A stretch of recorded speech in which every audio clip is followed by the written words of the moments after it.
All right. So what I'm going to do is we're going to use the BERT proxy. That seems to work, even though networking past it into Wireshark is not working today, although it worked yesterday. So let me get the instructions up. So we'll move on to the third project here, which is BERP with Android Studios emulator. Once you get your emulator working, here you want to intercept the traffic with the BERP proxy. And BERP also installs on every operating system. So I'll launch BERP.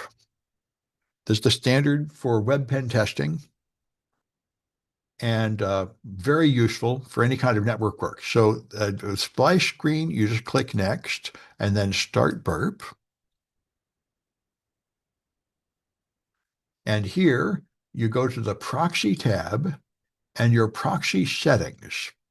And here you see it's listening on the loopback address 127.0.0.1, and that's not useful because I'm trying to pick up traffic from the emulator, which is running with a different IP address.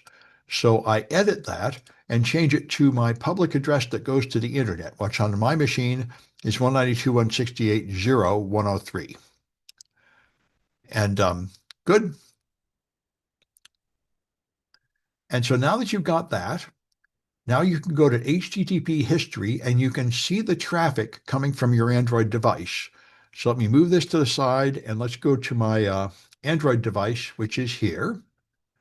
And I'm going to just adjust my window so I can see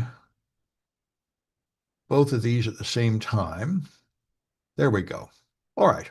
So um, my Android is here. There we go. So now, if I open a web browser and I go to an unencrypted website like hackathon.samsclass.info and load the page, there's the page, and it should be showing up in the history, but it's not because I have not set this device to go through the proxy yet. Right now, it's just going directly to the internet. So to make it go through the proxy, I go into System Settings, which are here, and then Network, Wi-Fi, Android Wi-Fi, and the pencil. And now I can change the proxy to manual and tell it to go to the address of this listening BERT, which is 192.168.0.103, and you have to type in the port number of 8080. They display it for you in gray type just to confuse you. It doesn't work unless you actually type it in. So now you save it there. Now it's going to reroute traffic from this device through that proxy. So if I go back to Chrome and click some link to load this page, it sent some data here going to Hackathon. So this is sending unencrypted data to the internet.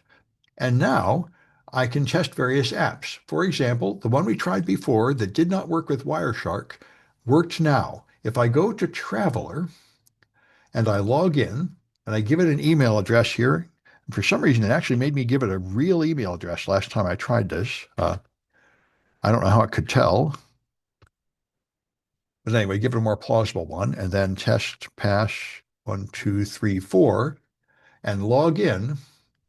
And here it is, sending the data to the internet. And you can see it's HTTP instead of HTTPS. And here's in BERP, you can see the request and the response. Here's the request going to it. And it looks to me like the server at the other end is here it's sending username and password up.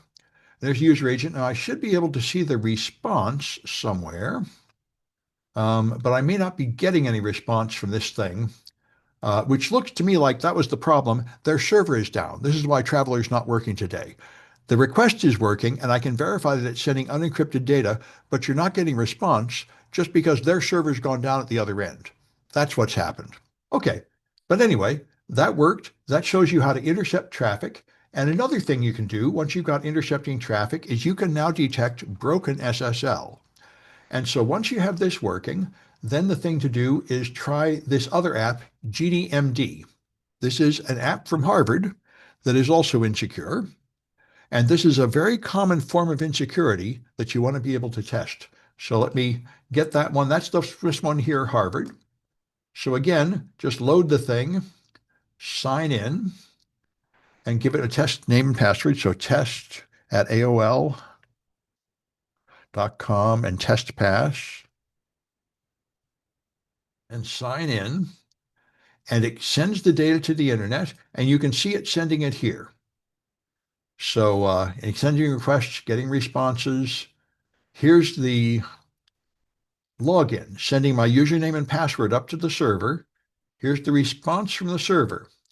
Again, telling me the login page is not found, but anyway, it doesn't matter. It connected to the server. And the interesting point here is it sent this data, and it sent it by HTTPS, but this is broken HTTPS because I am intercepting it with traffic in the middle. And so the certificate created by burp is not a valid certificate, and it failed to identify that. And you can tell because if you go to the website here and you go to a secure website like, say, google.com, it will refuse to connect, warning you that your connection is not private because it recognized that the proxy in the middle has a fake HTTPS certificate. But the Genie MD app did not detect that and sent your username and password up to it. So that's what you're hiding here. One of those flaws I talked about in the introduction. This shows the broken SSL. And so there are some more advanced tests down here with other apps where you actually hunt through an app using techniques that we're going to cover later. But anyway, that's what happened. And I think now I know what happened to Traveler. The server went down. So you can catch it with, you can still catch it though with burp to see the traffic go by to some extent, to see it try to reach the server, but it can't really get there now. So